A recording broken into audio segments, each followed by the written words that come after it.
Nous sommes en guerre. J'invite tous les Français qui veulent rester libres à m'écouter et à me suivre. Vive la France, libre, dans l'honneur et dans l'indépendance. Il y a une pyramide sociale où il y a un mec qui est en haut tout seul, et plus on descend, plus on est nombreux. Et quand on arrive en bas, on est vraiment dans la merde. Alors moi, ce que je voudrais, c'est qu'on remue la merde et que l'odeur monte jusqu'au nez des mecs qui dirigent, et qu'au lieu d'être tourné vers l'extérieur du pays, ils se tournent un peu vers l'intérieur et qu'ils disent « Ah merde, on leur prend tout leur pognon. Ah oui, il faudrait leur en laisser un peu. » Avez-vous, oui ou non, reçu de l'argent liquide de Libye pour financer votre campagne? Quelle indignité. Nous sommes sur le service public, c'est une honte. Évidemment, votre téléphone est sur écoute. Vous y pensez quand vous téléphonez? Oui, naturellement, ça devient, comment dirais-je, intégré dans votre personnalité. Mais si on n'a rien à cacher, il ne faut pas avoir peur.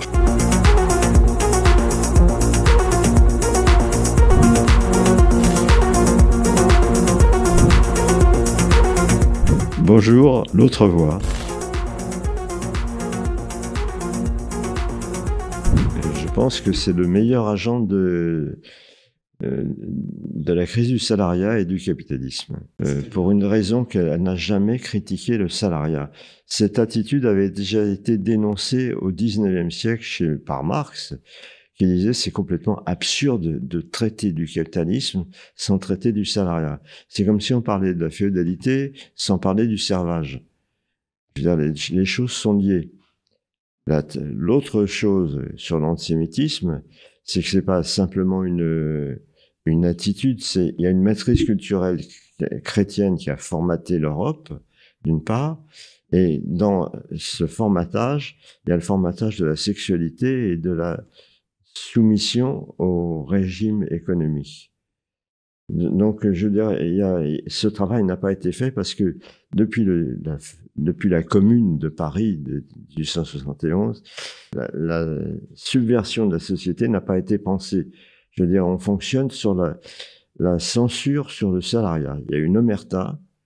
Alors, le salariat, c'est la marchandisation du travail, un mode de division du travail et une extension permanente, je veux dire, vers la mondialisation du salariat. Je veux dire, c'est fondé... Qu'est-ce que c'est que le salariat? C'est la marchandisation du travail et la concurrence comme facteur dominant. Vous prenez le schéma classique.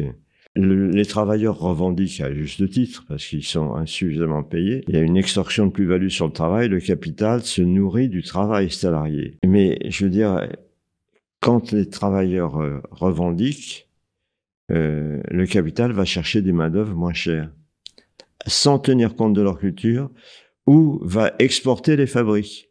Ce qui fait ou va robotiser, ou chercher sans arrêt à modifier le travail par la technologie. Donc, je veux dire, tant qu'on n'a pas compris que ce système fonctionne comme ça, c'est complètement, non seulement inutile, mais dangereux de continuer à revendiquer sans remettre en cause la marchandisation du travail et sans remettre en cause les immigrations qui peuvent survenir. À ce moment-là, la matrice culturelle réagit. Actuellement, il y a une tension due aux immigrations, mais je veux dire, quand le salariat s'est développé à partir du XIVe siècle, je veux dire, l'Église a formaté l'Inquisition. Je veux dire, pourquoi? Parce que la libre circulation des femmes sur le marché du travail, c'était pas tolérable pour l'Église. C'est la même chose en pire dans l'islam. Vous prenez la sourate sur les femmes qui sont inférieures, on est en droit de les battre.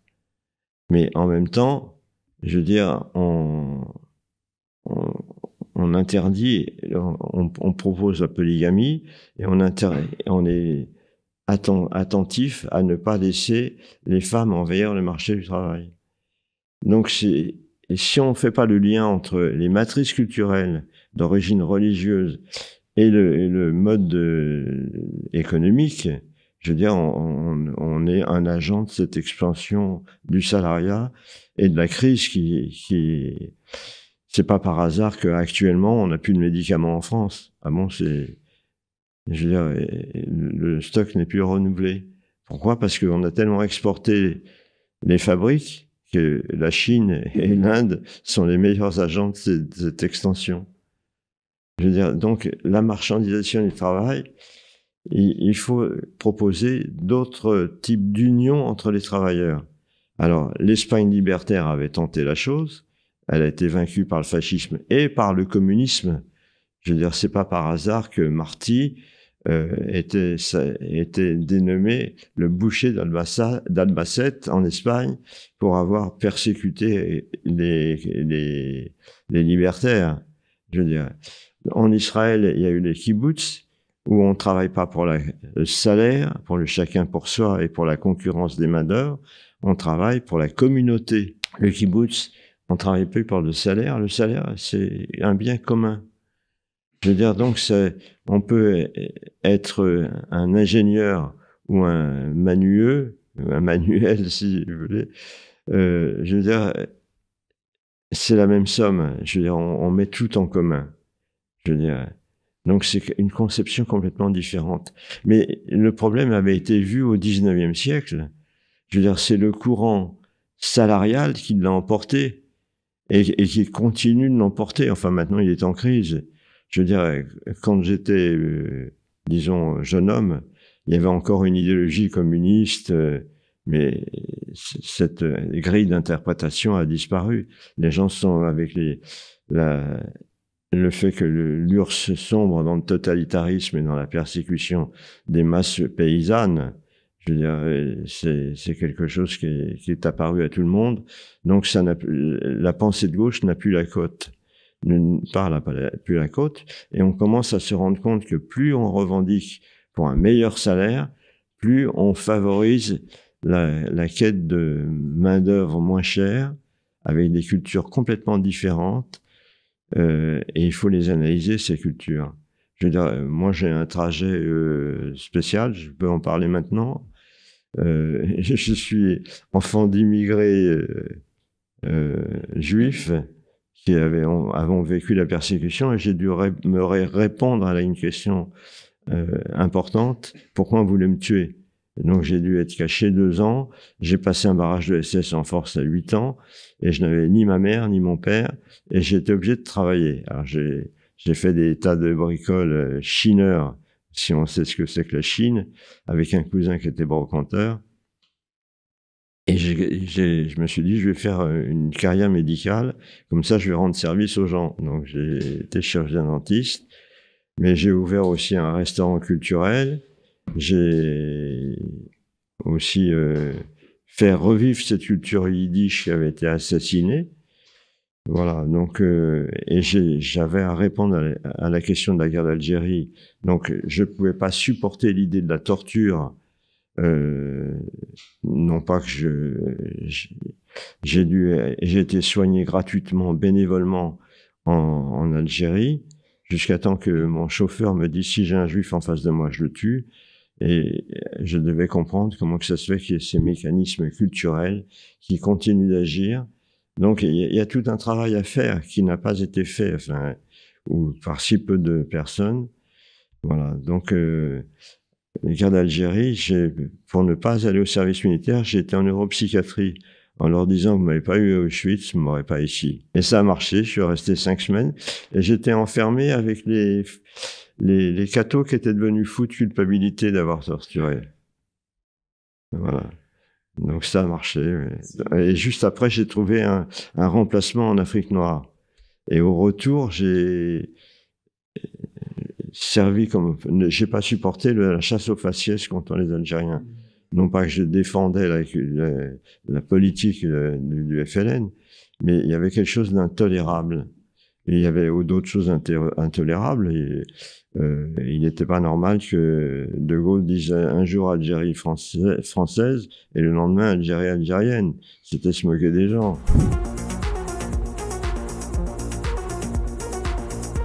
C'est la chute de la gauche. Je veux dire,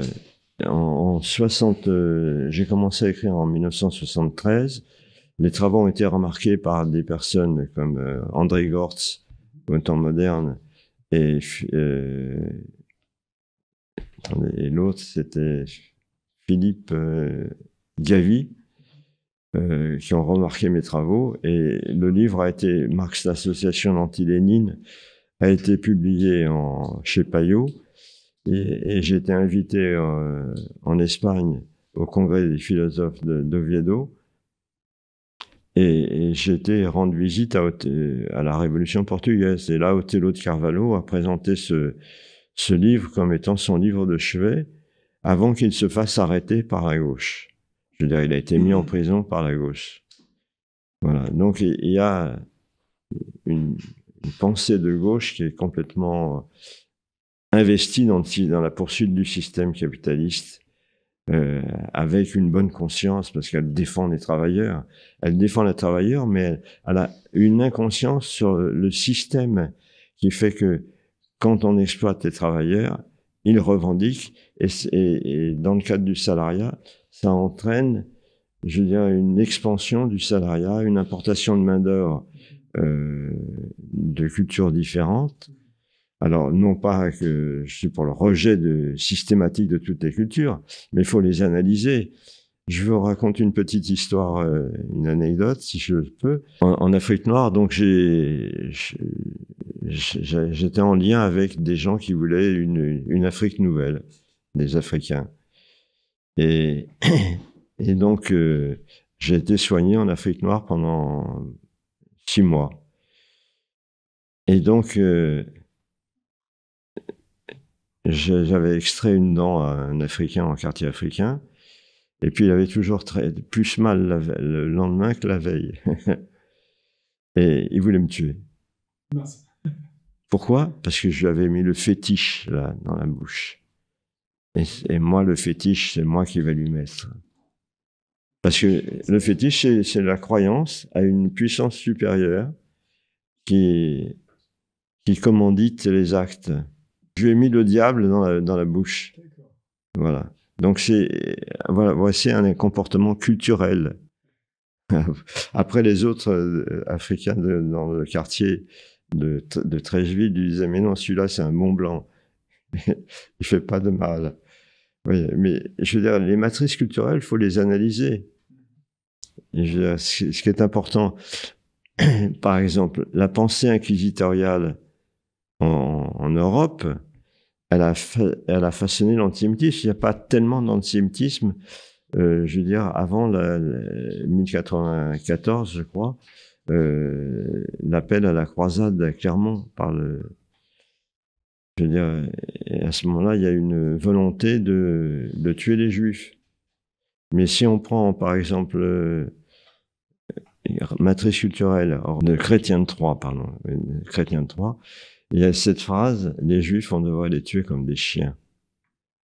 Ceci écrit juste après la matrice culturelle chrétienne. C'est vrai que Jésus est né d'une mère vierge et immaculée. Et la question sexuelle, le juif devient porteur de la sexualité néfaste.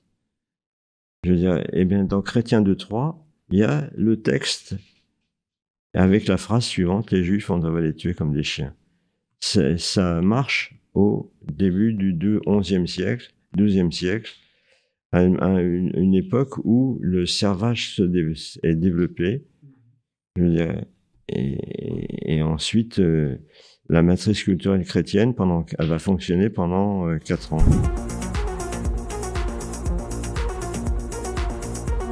Il faut créer un mouvement.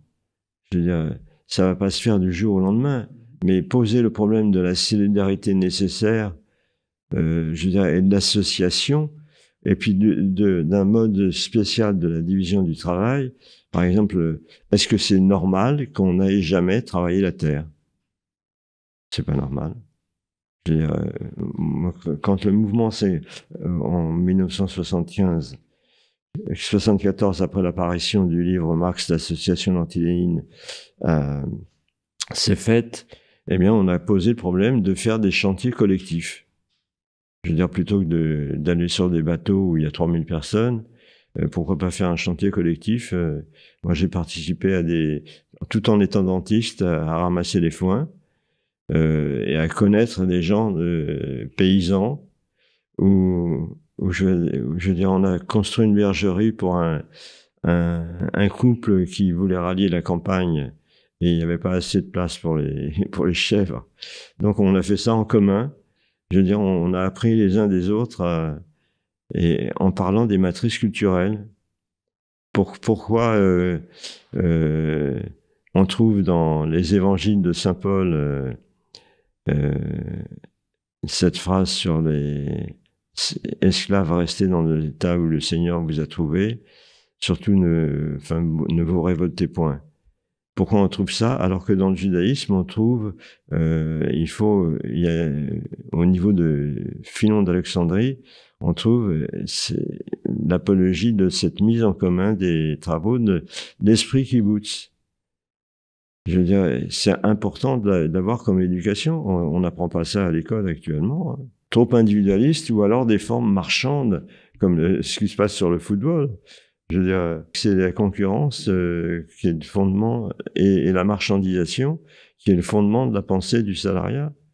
Je veux dire, avec l'appui des matrices culturelles différentes, chrétiennes, musulmanes, judaïques ou féministes ou celtiques. Je veux dire, mais il faut travailler sur ces matrices culturelles.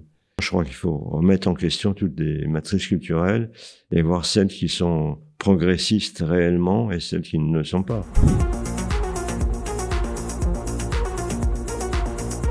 Je suis sensible au thème. Je veux dire, il faut effectivement parler de l'immigration, mais pas seulement. Et il faut travailler sur le pourquoi de l'immigration, pas sur l'immigration elle-même. Et puis là, il y a un travail à faire, enfin, sur la criminalité du terrorisme islamiste. Bien sûr que je suis contre.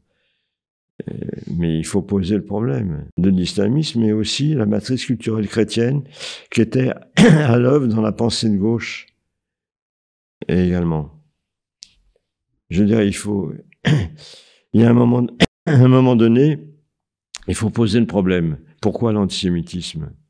On s'aperçoit que, je veux dire, c'est quelque chose en Europe qui a été formaté dans les années 1094 pour la première croisade. Je veux dire, il faut travailler là-dessus.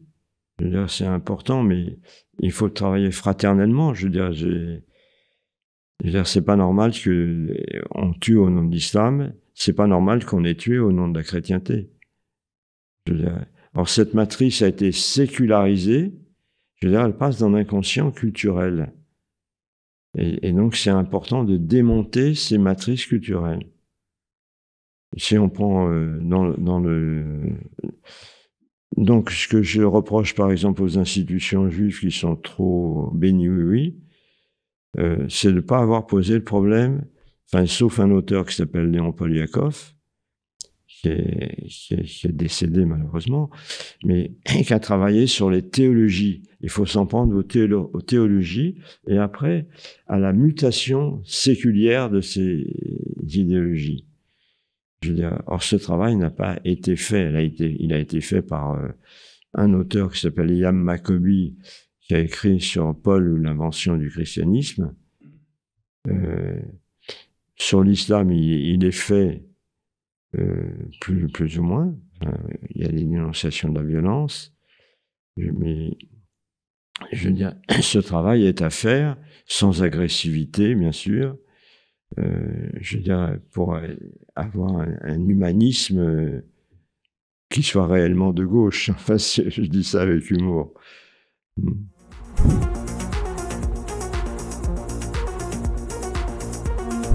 Parce qu'elle n'analyse pas l'évolution de cette société salariale.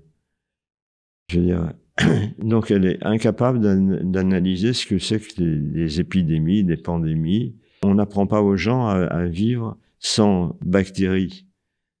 Je veux dire, c'est un travail qui est à faire.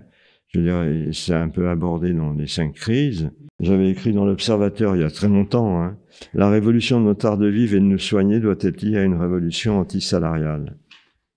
Bon, moi j'ai une expérience de dentiste.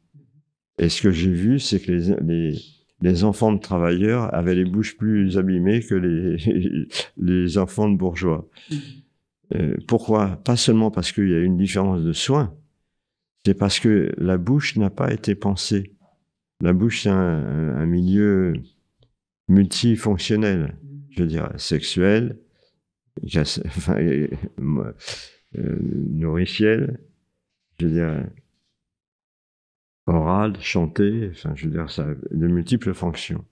Le rapport à la mère, il y a deux types de déglutition. La déglutition infantile, on pousse comme ça, parce qu'on continue à téter, et la déglutition adulte, où on avale en tirant. Je veux dire, or, les gens qui ont des troubles, ou qui fument beaucoup, c'est souvent un problème de relation à la mère. Je veux dire, ils ont besoin il y a une tension buccale insatisfaite, et il faut la satisfaire. Voilà. Bon, c'est un exemple d'intervention du social ou du culturel dans la pathologie. Et effectivement, j'ai fait 15 ans en centre de santé, par refus de la médecine à l'acte, du paiement à l'acte, de la marchandisation de l'acte médical. Je veux dire, et j'ai travaillé sur les bouches des enfants de travailleurs.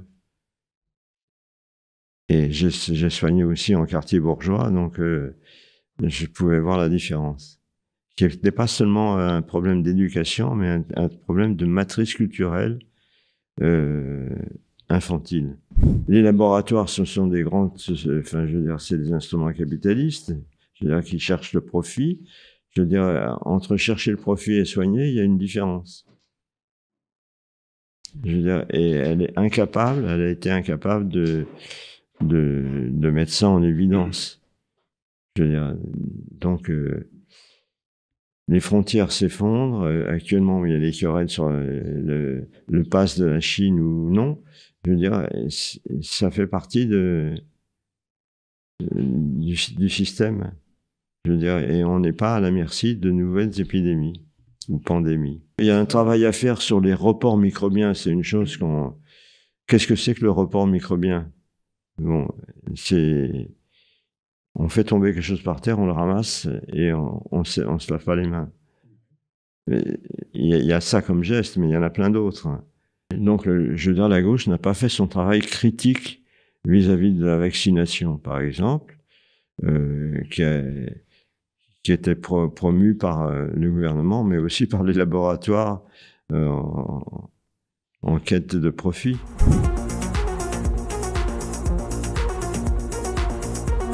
Les Gilets jaunes, c'était le premier temps d'une protestation. Je crois que l'important, c'est pas le vote pour un candidat, l'important, c'est de créer un mouvement de gens solidaires et qui prennent conscience de la marchandisation du système et du travail.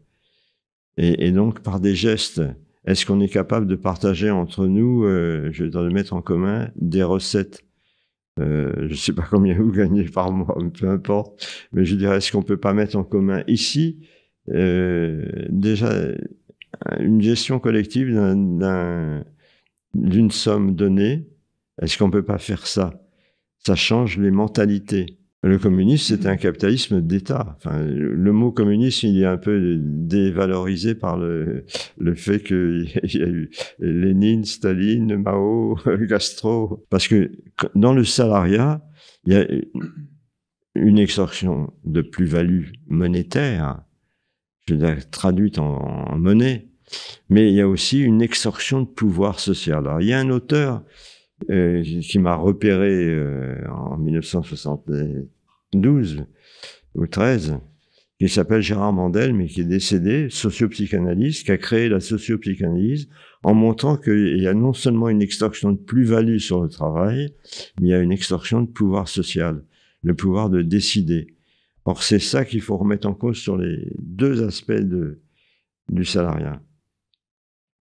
Je veux dire, alors peu importe, je veux dire, moi je vote pour des situations, je vote pas pour des candidats parce que ces candidats sont tous dans le système.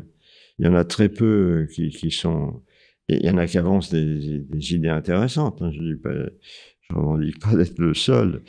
Je veux dire, mais tout ce qui va dans le sens d'une remise en cause de l'État me semble important.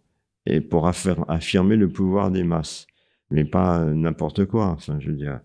Donc il faut déjà une prise de conscience de qu'est-ce que c'est que la concurrence sur le marché du travail, qu'est-ce que c'est que la marchandisation, qu'est-ce que c'est que l'extorsion du pouvoir sur le travail. Je veux dire, c'est important de... Or, tout ça est possible.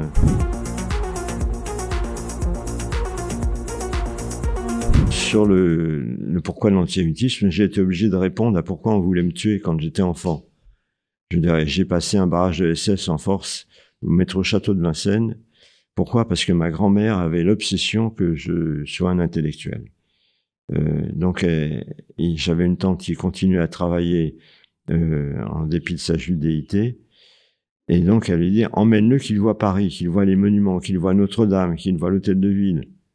Donc, je vais avec elle, c'était dans les années 44, pour visiter Paris, dans la mesure où j'avais été enfermé. Et donc, seulement au retour, à l'aller, ça allait, je m'aperçois qu'il y avait des gens qui vivaient normalement, qui mangeaient des sandwichs, alors que j'étais à la diète permanente. Mais au retour, métro Château de Vincennes, il y a un barrage de SS, d'une part, et elle me dit, on est foutu. Elle dit, on va aller à gauche. Et à gauche, c'était la ministre française. Elle dit, cela, c'est pire. Elle me dit, tu n'as qu'une chose à faire, tu fonces dedans. Alors, je me rapproche des soldats qui étaient en train de regarder les papiers de quelqu'un. Je les pousse et je passe. Le temps que l'officier gueule après moi, Laskind, et qu'il court après moi, j'arrive à sauter dans un bus. À l'époque, il y avait des plateformes. Et l'autobus démarre juste après que je saute. Et donc, j'ai échappé à ça. Mais enfin, j'ai échappé à 2 ans d'attente qu'on vienne m'arrêter. J'ai de multiples péripéties que je décris dans ma biographie ou dans des romans. Donc, j'ai été obligé de répondre pourquoi on voulait me tuer. Alors, pourquoi aussi je vivais dans la misère? Pourquoi il y a finalement des classes sociales défavorisées et j'habitais dans l'îlot le plus insalubre de Paris, le plus fort indice de tuberculose. Donc, il fallait répondre à ça et j'ai mis du temps à travailler là-dessus. Pourquoi on voulait me tuer? Pourquoi on voulait tuer les Juifs? Or, quand on travaille là-dessus, on s'aperçoit que le travail du pourquoi n'a pas été fait. J'ai écrit un petit bouquin là-dessus, sur pourquoi l'antisémitisme, et je m'aperçois, c'est là où j'avance la notion de matrice culturelle. Il y a une matrice culturelle inconsciente dans l'Occident, je dirais, qui sécularise la matrice culturelle chrétienne du Moyen-Âge. Alors, pourquoi des gens comme Voltaire, réputés pour leurs croyances, pour leur vision prudente, disent il faut les expatrier. Pourquoi il dit Trajan, sous Trajan, les a tués, mais pas assez. La preuve, c'est qu'il en reste encore. Pourquoi on n'en parle pas? Voltaire, c'est pas. Et pourquoi Chateaubriand défend des positions tout à fait contraires? En disant les Juifs à Jérusalem, il voit de vieux Juifs à Jérusalem en 1806, et il dit ce sont les véritables maîtres de la Judée réduits à l'état d'esclavage. Par qui? C'était pas les Palestiniens, c'était les gens sous mandat turc. Donc, il a fallu répondre à ces questions. Et pourquoi c'est important? Parce que cette sécularisation de la pensée chrétienne a été sécularisée par la gauche et ça a affecté leur mode de pensée. Les derniers sont les premiers. Alors on décrète les prolétaires sont forcément les meilleurs. C'est pas sûr. Les premiers sont les derniers. Donc le soir final, ça ressemble étrangement à la révolution bolchevique, enfin la façon dont c'était vécu. Le monde nouveau va arriver. Voilà. Donc c'est des pensées qui sont d'origine chrétienne. Je veux dire, il n'est pas évident que les prolétaires sont tous des révolutionnaires. Ils peuvent être imbus par un mode de pensée complètement différent qui est issu de la religion ou de la sécularisation de cette religion. Donc, or, il s'avère que, je veux dire, la notion du salariat a été critiquée, a été occultée par la gauche lassallienne. Il faut dire qu'au XIXe siècle, c'est Turgot qui dénonce le salariat. C'est pas Marx d'abord, c'est Turgot, ministre de Louis XVI. C'est Louis XVI qui interdit la torture pratiquée par les tribunaux de la chrétienté. Je veux dire, il faut quand même le savoir. Donc, je veux dire, au XIXe siècle, Turgot affirme le fait que la gauche porte en elle quelque chose de chrétien, dans l'inconscient culturel. Or, il n'y a pas besoin l'inconscient culturel, c'est comment ça se fait que spontanément, il y a des gens qui vous sortent des thèmes antisémites sans preuve. Enfin, je veux dire, il y a une matrice culturelle inconsciente. La matrice culturelle, elle formate donc à gauche, elle a engendré un mode totalitaire ou totalisant de pensée, je veux dire, pour remplacer la chrétienté. Mais, je veux dire, les premiers pas de la révolution bolchevique, c'était d'assassiner les paysans, je veux dire, ou de les mettre au bagne. Je veux dire, c'est la révolte de Kronstadt. Tout le pouvoir au soviétique, oui, mais pas à l'État léniniste.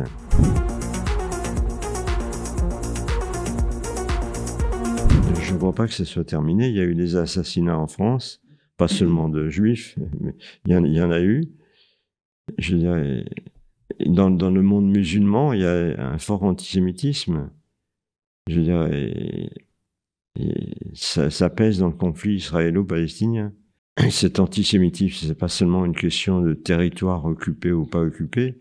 C'est une question en 1948-47, quand il y a eu la création de l'État d'Israël. Je veux dire, l'imam en poste à Jérusalem dit refuse tout État juif. Je veux dire, la notion d'un État juif est censurée, complètement censurée. Et je veux dire, c'est dans la pensée musulmane, avant d'être dans la question palestinienne. Je veux dire, donc, et automatiquement, il y a une guerre contre Israël. Je veux dire, il y a ce facteur antisémite. Alors, comme il règne aussi dans la gauche, qu'on peut considérer que tous les Palestiniens sont révoltés contre la présence israélienne, ce que je veux bien admettre. Je veux dire, il y a un facteur antisémite. Et du coup, dans la gauche, il y a une conciliation avec cette tendance. Mais moi, je me suis trouvé confronté, j'ai fait comme on dit, de l'aide au FLN. C'était pas de l'aide au FLN, c'était l'insupportabilité du fait qu'on décrive, on assigne aux Arabes un boycott. Et à un moment donné, il y a eu un décret contre les Algériens. Donc c'était insupportable. Donc je me suis dit, mais moi je vais accueillir des militants. On s'est fait arrêter, mais bon, ils se sont tombés de soir pour moi, donc j'ai pas été pris. Mais après, j'ai été soigné gratuitement en Algérie, bénévolement, et là, je suis face à un chauffeur qui me dit, un chauffeur du FLN, si j'ai un juif en face de moi, je le tue. Je lui dis, là, Aziz, il est pas en face de toi, il est à côté de toi. Alors je remarque, il me dit, arrête. Je lui dis, non, je suis juif, je suis à côté de toi. Donc, et ce passage que j'écris que je reproduis dans mon itinéraire d'un juif du siècle, je veux dire, je m'aperçois qu'il a été mis en valeur par Georges Bensoussan, qui cite cette page entière où je suis confronté, je viens faire de l'aide et on me dit je te tue. Oui. Ça marque, mais ça veut pas dire que je mets tout le monde dans le même sac. Mais je veux dire, il y a dans l'islam, je peux faire la critique de l'antisémitisme chrétien. Je parle pas actuel, hein, je parle de l'époque où l'Église était très forte, avant l'Inquisition. Et donc, vous avez une image d'une mère vierge et immaculée, et un fils pur et sans sexualité, et le mal, c'est l'acte de chair, c'est la mort, c'est marqué hein, dans les épîtres. Et ça engendre une pulsion de mort contre le juif qui est censé, lui, continuer à forniquer. Vous avez dans l'épître de Jean, vous avez 8, vous avez en vous les désirs du Père, ce sont ces désirs que vous voulez accomplir. Et votre Père, c'est le diable. C'est dans les épîtres, c'est pas moi qui l'invente. Je veux dire, alors, c'est une matrice qui engendre une pulsion de mort contre le juif.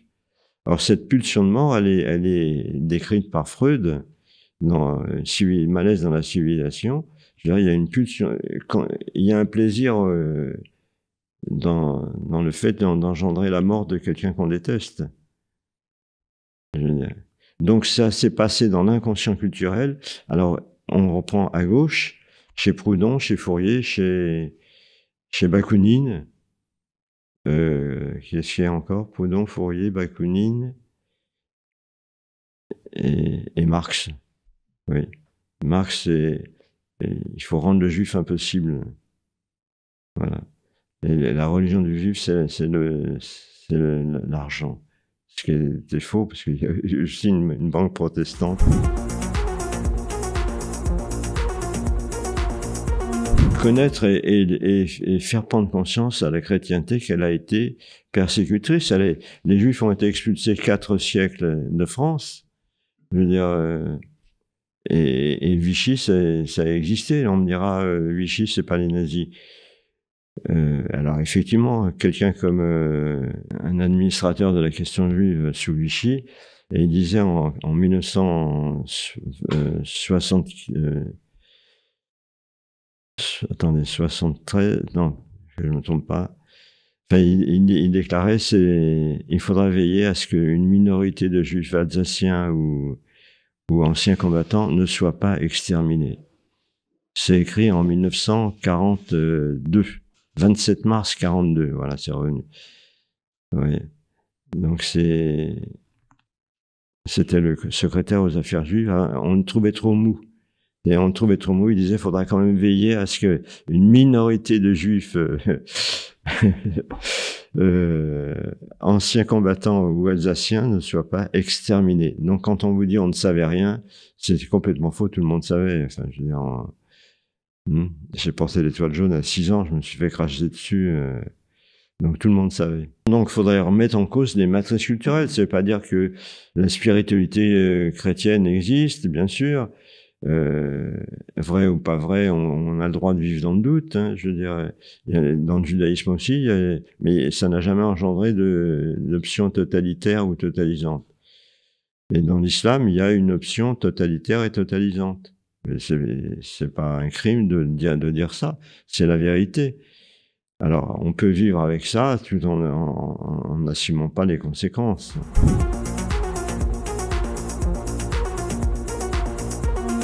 Je pense que c'était abusif, d'une part, et je pense qu'il fallait mieux travailler sur les immunités et sur les façons de fonctionner en cas d'épidémie.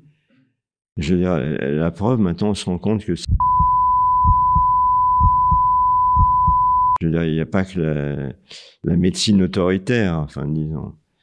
Je veux dire, surtout quand elle est liée à des grands laboratoires. Je veux dire, moi, j'ai vécu personnellement, j'ai fait 15 ans de centre de santé pour ne pas travailler à l'acte. Je trouve pas normal que la médecine, ce soit un acte marchand, une marchandise. Je veux dire, donc, et j'ai été témoin du fait que le laboratoire, comme j'étais contestateur des municipalités communistes, qui importait l'idéologie communiste de Russie, je veux dire, donc j'ai pas trouvé normal que on me contrôle, on essayait de me virer en essayant de voir si j'avais des retards. Enfin, c'était un peu démentiel. Et donc je raconte une anecdote où j'arrive à 14h et là je vois la médecin-chef qui me dit ça y est, tu arrives en retard d'une demi-heure, on te vire. Et parce qu'à l'époque, j'ai commencé à écrire dans Libération et dans d'autres revues. Et donc, j'ai eu manque de chance. J'ai pris les urgences jusqu'à maintenant, et c'est toi qui es en tort de pas m'avoir laissé d'assistante. Bon, mais finalement, je suis pas resté, mais je veux dire, j'ai vécu ce traumatisme de la mentalité communiste qui passe par l'étatisme et la domination totalitaire. Et en conséquence, comme on avait formulé une critique un certain nombre de praticiens sur la façon dont fonctionnaient les centres de santé, eh bien, en suite de l'affaire, ils ont supprimé les crédits qu'on pouvait avoir. Ils ont forcé les labos à ne plus faire à ne plus nous soutenir.